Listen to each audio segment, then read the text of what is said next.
hormati, dalam kesempatan ini saya mengucapkan juga selamat kepada para orang tua, kepada anak-anak yang akan menerima beasiswa PIP, yang tentunya kita semuanya menginginkan anak-anak kita sukses di kemudian harinya.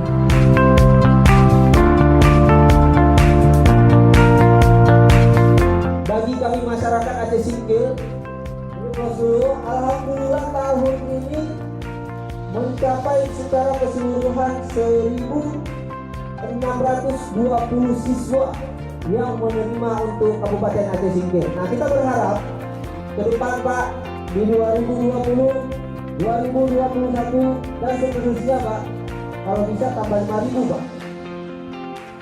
Kami siap untuk mengakomodir ini.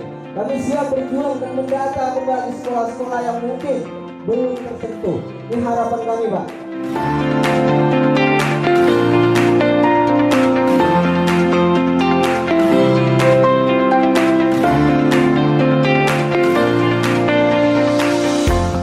Hari ini adalah kita melakukan sosialisasi biaya siswa program Indonesia Pintar melalui usulan Bapak Teguh Rifki Harsha kepada Kementerian Pendidikan dan Kebudayaan Republik Indonesia.